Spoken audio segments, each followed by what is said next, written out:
Welcome everyone to Manufacturing Talk Radio. My name is Tim Grady. I'm here with my co-host Lou Weiss. Lou, how are you doing today? I'm doing great, thank you. We're here at FABTECH 2015 at the McCormick Place in Chicago, Illinois, where we're broadcasting with some of the exhibitors that are here at the show. And today we have Jim Colt from Hypertherm. And Jim's going to explain what Hypertherm does and has been doing for over 50 years. They've got a nice ad in FABTECH Journal here, where they're talking about helping companies through thick and thin for nearly 50 years. Jim, welcome to the show. Well, thanks for having me. I really appreciate being here. So. Explain a little bit to our listeners what Hypertherm does.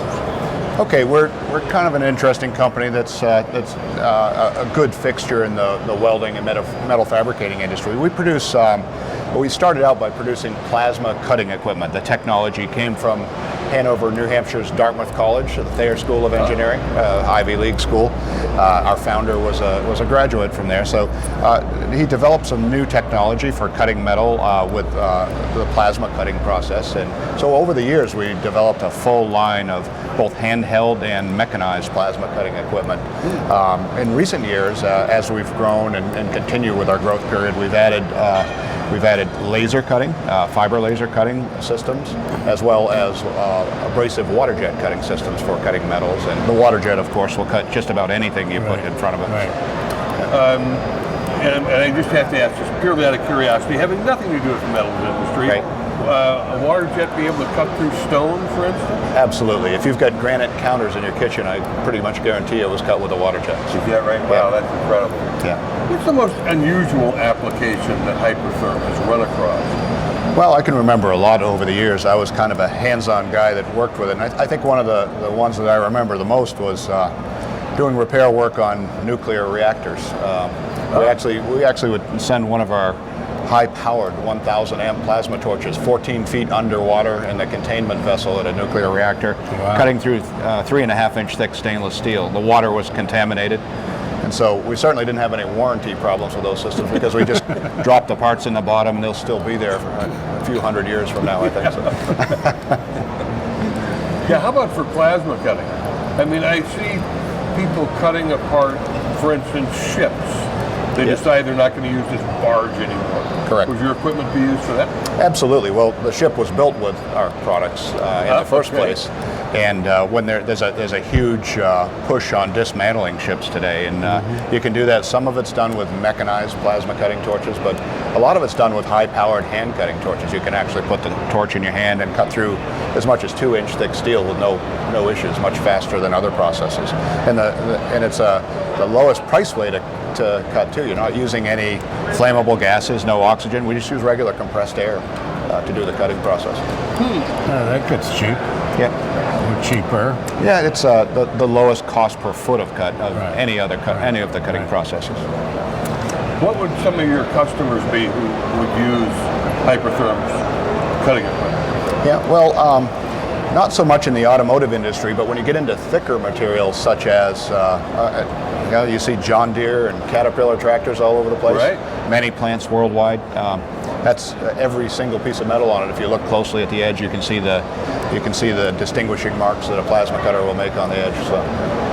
Fascinating technology. Now, the plasma cutting, you said uses compressed air, but isn't there a hot end there somewhere? What's causing that? Yeah, well, not all plasma cutters use compressed air, but most of the handheld plasma cutters and the lower technology plasma cutters, we do use some mixed gases on the larger ones, but the way the process works in a nutshell, real simply, is we force, if we're using a compressed air torch, we force compressed air through a nozzle orifice inside of our torch. We apply some energy to it to ionize the gas. We actually heat the gas up until it becomes electrically ionized, maybe around 3,000 degrees Fahrenheit or so.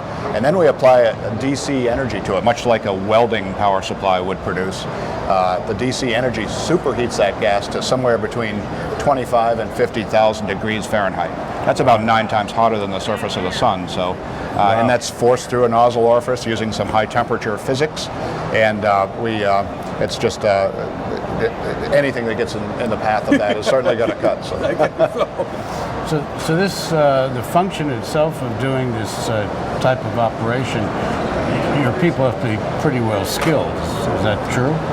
I would say so, yes. In the early days of plasma cutting, there were a lot of settings and so forth. The operator had to open up a manual because he was cutting different thickness material than he was previously.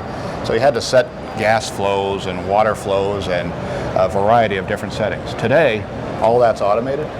Pull one trigger on a hand torch and you're ready to cut. Wow. Wow. Yeah. You've got 1,500 employees. That's a lot of employees.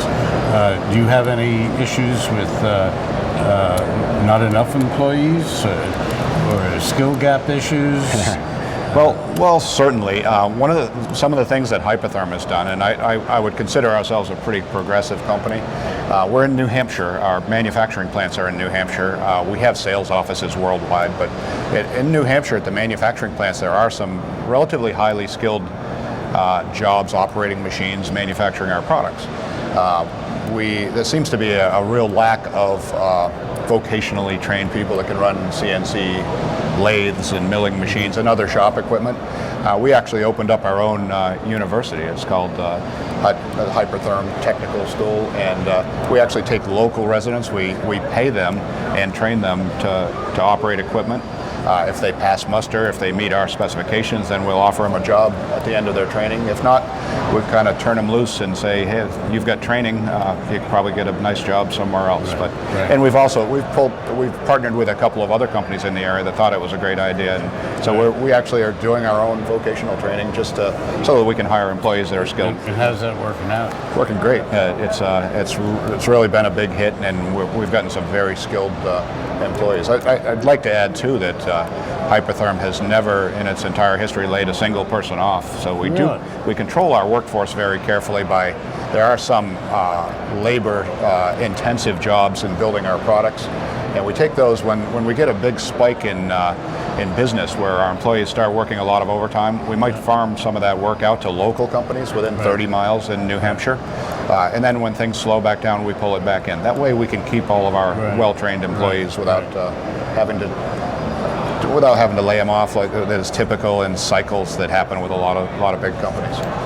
Being in New Hampshire, you have a rather small work pool to draw from, do you not? Yeah. In our area, I believe currently the unemployment rate is less than 2.5%. So there's not a lot to choose from, to be honest with you. So that's challenging. Yeah. Now, is Hypertherm also involved in welding? No. We've really stuck over the years with our core,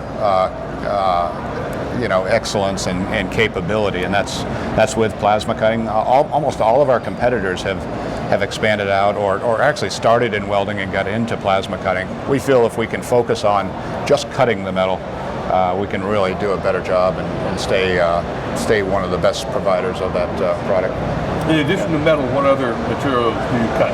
Well, the lasers that we produce and the plasmas that we produce are designed for cutting metal. The water jet, however, can cut virtually anything you put in front of it. It can cut glass, it can cut stone, it can cut steel, aluminum, stainless steel, and interestingly, it can cut chicken and cake if you need to. So it's used quite often for food products, believe it or not. Somebody that's mass producing cakes, a pure water jet without any abrasive, obviously. They'll pre-cut the cake in its frozen state, pack it up, ship it off to the grocery store. Wouldn't have thought of it. Somebody did. Yeah, well, Hypertherm apparently did. And in food processing plants with chicken? Did you use that at all? I'm sorry, with chicken? Oh, absolutely. Chicken is one of the things. I heard a story years ago about the chicken plants that actually use water jets, a different type of water jet, not a cutting water jet, but to kind of remove the bones from the chicken before it's cooked. We don't do that, but yes, if chicken needs to be sliced, or there are some other applications like that. I don't think we've explored them all, but it's a great way to cut food very cleanly, meeting all the USDA specs and very rapidly. So. And what part of the business you're their longest term employee? Right. What are you currently involved in? Well, right now I'm kind of focusing on a new market that involves mechanized plasma, but there always has been mechanized plasma, but typically it's been $100,000 to $1 million machines that end up on John Deere or Caterpillar's production floor. These things run 3 shifts a day, 365 days a year, and aren't expected to ever break down. The production has to keep going, so they're very high tech. But today, with modern computer technology and electronics that we have, and the low-cost plasma systems that we've developed for handheld cutting, there's a whole new breed of what I call entry-level CNC cutting tables. It's cheaper than a bass boat. You can put one in your home shop. Oh, wow. A little more productive than a bass boat too, I'm trying to probably. figure out what I'm going to cut. Yeah, but there are a lot of hobbyists in reality. People that work on their cars, hot rods. Maybe they'll have an off-road truck or something like that, and they're rebuilding the suspension systems. It's just amazing what you can do. And today you CAD draw a part, simple drawing on your computer. There's no programming involved, and the software and these little portable cutting machines can actually convert the CAD drawing into a cut file and start cutting within seconds. So, that's amazing. yeah. We were just talking with the publisher of FF Journal, and he was saying that Jay Leno, who's a car collector, happens to have a laser jet cutting device in his fabricating shop because he has all these antique cars and he can't necessarily find parts for them. Right. So he fabricates the parts. Yep. I wouldn't be surprised if he doesn't have a piece of Hypertherm equipment in there. Well, Jay does, actually. If you go on the Jay Leno's Garage website, you'll actually see a video of him using a Hypertherm handheld plasma cutting system. One of our district sales managers stopped in one day, and Jay was absolutely impressed. And what he really liked is that it was made here in the USA. Great. Yep. So you got the product in the hands of the expert. That's correct, yeah. That's great stuff. Jim, we appreciate you being on the show. Hypertherm obviously does some incredible stuff. Where is your booth here? Is it A Hall, B Hall? It's in the A South Hall, and I believe it's 3319 or somewhere. It's in the 3300 aisle. I don't remember the number exactly, but if you look up in the air, you'll see a big overhead banner that says Hypertherm, and we're showing water jets live. We're showing mechanized plasma cutting live and handheld plasma cutting live. So I'd like to see you guys come over and put a plasma torch in your hand. We'll get you cutting a piece of steel. Oh, That's a good idea. that sounds like fun. 50,000 degrees in your hand. Okay. Oh, I got to have that. I got to go over. That sounds great. Jim, thanks for being on the show. Really great. appreciate it. Just give us your URL address for our listeners so they can find you. Okay, the website. The website. Okay, so to find Hypertherm, www.hypertherm.com. Real easy. Great That's website, easy. and there's a lot of educational materials if you want to learn more about any of the projects without us trying to sell you something. So. Excellent. Okay. Okay. Thank you Neat very stuff. much Thank for you. joining us. Check out the Hypertherm website, and that wraps us up for this episode of Manufacturing Talk Radio.